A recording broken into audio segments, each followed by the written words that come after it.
നമസ്കാരം. സ്വർണ്ണ കള്ളക്കടത്ത് നടത്തിയത് പിണറായി വിജയനാണ്. ഡോളർ കടത്തിയത് പിണറായി വിജയനാണ്. അതേപോലെ ലൈഫ് മിഷൻ തട്ടിപ്പ് നടത്തിയത് പിണറായി വിജയനാണ്. അതേപോലെ കരിമണൽ കടത്തിൽ നിന്ന് കോടിക്കണക്കിന് രൂപ വാങ്ങിയിട്ടുള്ളത് പിണറായി വിജയനാണ്.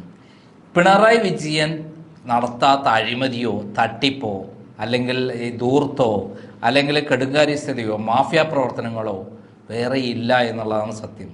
അദ്ദേഹം മുഖ്യമന്ത്രി എന്ന നിലയിലുള്ള അദ്ദേഹത്തിൻ്റെ ഔദ്യോഗിക വസതിയും ഔദ്യോഗിക ഓഫീസും മാഫിയ പ്രവർത്തനങ്ങൾക്ക് വേണ്ടി ഉപയോഗിച്ചു എന്നുള്ളത് സ്വപ്ന തന്നെ കൃത്യമായി വിളിച്ചു പറഞ്ഞിട്ടുള്ളതാണ്.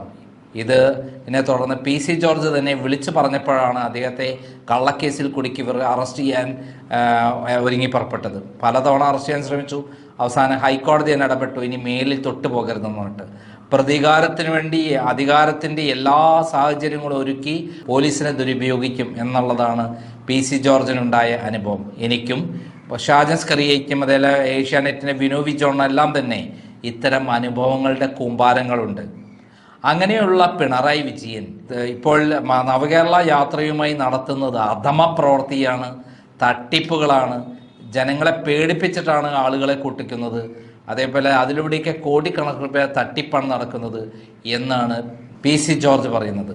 പിണറായി വിജയനെ തൂക്കിയെടുത്ത് കുടുംബസമേതം ജയിലിലടയ്ക്കുമെന്നുള്ള കാര്യത്തിൽ ഒരു സംശയം വേണ്ട. പിണറായി വിജയ, ഇന്നലെ നാളെ സംഭവിച്ചിരിക്കും. ഇപ്പോൾ മുഖ്യമന്ത്രി എന്ന നിലയിലുള്ള ചില സാഹചര്യ ഗുണങ്ങളാണ് അദ്ദേഹത്തിനെതിരെ നടപടികളുമായി പോവാത്തത്. ഇന്നലെ നാളെ പിണറായി വിജയൻ വീഴും. കാരണം അത്രയും തട്ടിപ്പുകളും കൊള്ളയും കൊലപാതകവും നടത്തിയിട്ടുള്ള ഒരു ഭീകരനാണ് പിണറായി വിജയൻ എന്നാണ് PC ജോർജ് പറയുന്നത്. അദ്ദേഹത്തിന്റെ പൂർണ്ണമായ വാക്കുകൾ നമുക്ക് കേൾക്കാം.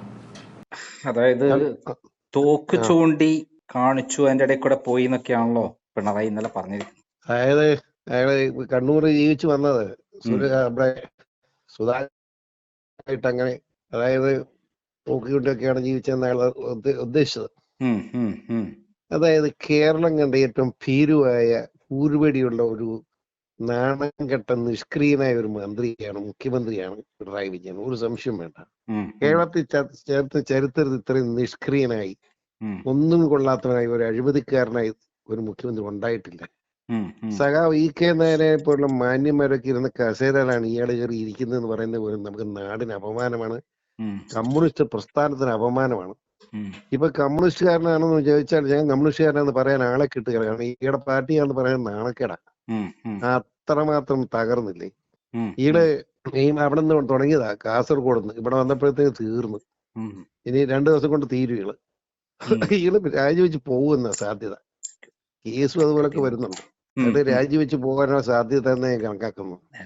സാമ്പത്തികം വളരെ തകർന്നല്ലോ, ഒന്നുമില്ല, ഒരു രക്ഷയില്ല മുന്നോട്ട് പോകാൻ. പിന്നെ രാജിവെക്കുന്നത് ഇതായിരിക്കും അനുഭവം. സാമ്പത്തിക അടി ഇന്ന് വരെ ഇന്ത്യയിൽ സാമ്പത്തിക അടിയന്തരാവസ്ഥ ഉണ്ടായിട്ടില്ല. അതിന്റെ ഗവൺമെന്റ് കണക്ക് ചോദിച്ചിരിക്കുക. മിക്കവാറും സാമ്പത്തിക അടിയന്തരാവസ്ഥ വന്നാൽ പിന്നെ ഇവിടെ നമ്മുടെ സർവ്വ സാധനങ്ങളും ഒരു സാധനവും കിട്ടാത്ത സാഹചര്യം ഉണ്ടാവും. എന്ത് വേണമെങ്കിലും കേന്ദ്ര ഗവൺമെന്റ് അനുവാദം വേണ്ടി വരും. എങ്ങനെയായിരിക്കും ഒരു പയർ പോലും മേടിക്കാൻ പറ്റാത്ത സാഹചര്യം ഉണ്ടാകാൻ പോവുക. ഈ തൊപ്പിയാനും മുഖ്യമന്ത്രിയാക്കിയതാ. നമ്മള് തുടർ ഭരണം കൊടുത്തതാണ് രാജ്യത്തിന് അപകടം ഉണ്ടായത്. ജനം കാണിച്ച അബദ്ധം, അതാണ് സത്യം.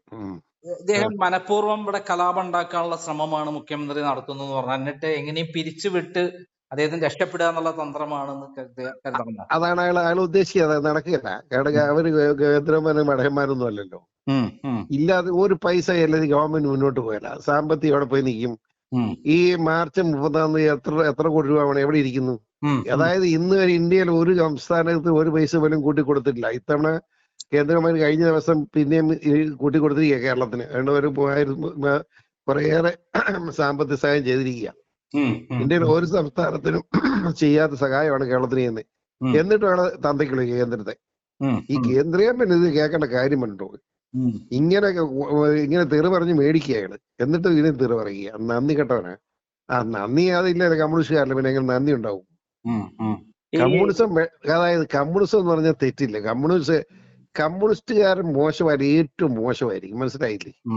അതല്ല ചൈനയൊക്കെ കമ്മ്യൂണിസ്റ്റ് നിന്ന് മാറിയത്. കമ്മ്യൂണിസം മോശമായാൽ ഏറ്റവും പിഴയായിരിക്കും. അതുകൊണ്ടാണ് നിങ്ങൾ കമ്മ്യൂണിസ്റ്റത്തിൽ നിന്ന് ഇന്ന് പിഴയായതാ. നിങ്ങൾ ഇനി നന്നാവില്ല. ഈ പിന്നെ നവകേരള യാത്രയ്ക്ക് എവിടുന്നാണ് ഈ പണമൊക്കെ കിട്ടുന്നത്? പണം ഇപ്പം അയാള് പലരോടും കാശ് കടം മേടിച്ച പലരോടും ഈ പണം മേടിച്ചെന്ന് പറഞ്ഞിട്ടുണ്ടല്ലോ. ഗവൺമെന്റ് ഓർഡർ ഉണ്ടായിരുന്നല്ലോ, പഞ്ചായത്ത് മേടിക്കാം, ത്രിതല പഞ്ചായത്ത് മേടിക്കാം, വ്യക്തിഗത മേടിക്കാം. അങ്ങനെ കോടിക്കണക്കിന് രൂപ സംഭരിച്ചു. അതിന്റെ കണക്ക് പുറത്തു വിടുന്നില്ല. വിവരാവകാശം ചോദിച്ചിട്ടുള്ളത് സത്യം പറയുന്നില്ല. ആ കാശൊക്കെ അവിടെ പോയി. അവിടുത്തെ പ്രമുഖരായ ആളുകളെ കാണുക എന്ന് പറയുന്ന അവിടുത്തെ ബിസിനസ്സുകാരെയും പല തട്ടിപ്പിലും പെട്ട ആൾക്കാരെ സെറ്റിൽമെന്റ് നടത്തുന്നു എന്ന് പറയുന്നത്. അന്ന് അന്തകുമാരി ഒന്ന് ആലോചിച്ച് എന്തൊരു മര്യാദയാണ്. ഇത്രയും വലിയ കമ്മ്യൂണിസ്റ്റ് ഗവൺമെന്റ് എന്ന് പറയുന്ന പിണറായിയുടെ സർക്കാർ രാവിലെ ആരെയാ കാണുന്ന ഇഡ്ഡലിയും മുട്ടറോസും തന്നെ ആ നാട്ടിലെ സമ്പന്നന്മാരെ മുഴുവൻ വിളിച്ചു കൂട്ടുക. ഇത് ലോകത്ത് ഏതെങ്കിലും ഒരു ഭരണാധികാരി ചെയ്യുമോ? ഒരു CATUകാരനെ അങ്ങോട്ട് വിളിച്ചിട്ടുണ്ടോ? CATUകാരൻ ചിന്തിക്കുന്ന ഒരു കാര്യമില്ല. ഒരു കമ്മ്യൂണിസ്റ്റുകാരനെ വിളിച്ചിട്ടുണ്ടോ? പാർട്ടിയുടെ ജില്ലാ സെക്രട്ടറി ഞാൻ ഈയിടെ നമ്മുടെ നിങ്ങളെ കൂട്ടിക്ക് വന്നു. ഈയിടെ ഒരു വീട് കൂടെയായിട്ട് 25 CPM-കാർക്ക് വീട് കൊടുത്തേ.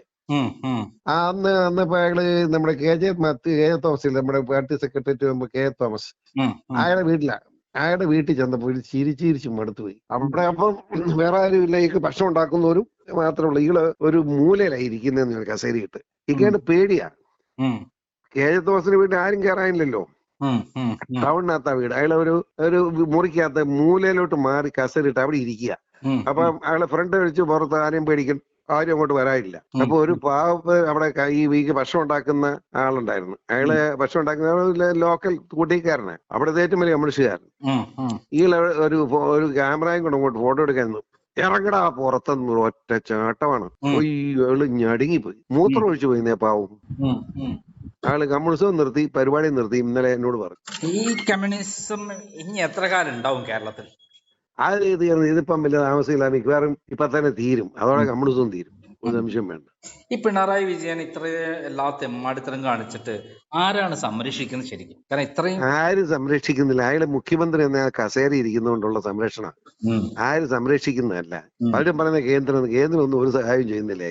കേന്ദ്രം സാമ്പത്തിക കാര്യത്തിൽ ജനങ്ങൾ പണ്ട് കിടക്കാതെ വയ്ക്കാൻ പറ്റാത്തതുകൊണ്ട് ആ കുറെയൊക്കെ സാമ്പത്തിക കാര്യം ചെയ്യുന്നുണ്ട്. നിർമ്മല സീതാരാമൻ ഒരു ലീനന്റ് വ്യോടുകൂടി ഇയാളെ കാണുന്നത്. ഇളയല്ല, കേരളത്തെ ജനങ്ങളെയാ കാണുന്നത്. അത് ഇളെ കാണുന്നതായിട്ട് കണക്കാക്കണ്ട. മുന്നോട്ട് പോകാൻ പറ്റില്ല. ഇന്ത്യയിലെ പ്രമുഖരായ മുഖ്യമന്ത്രിമാരെയൊക്കെ എൻഫോഴ്സ്മെന്റ് വിളിപ്പിക്കുന്നുണ്ട്.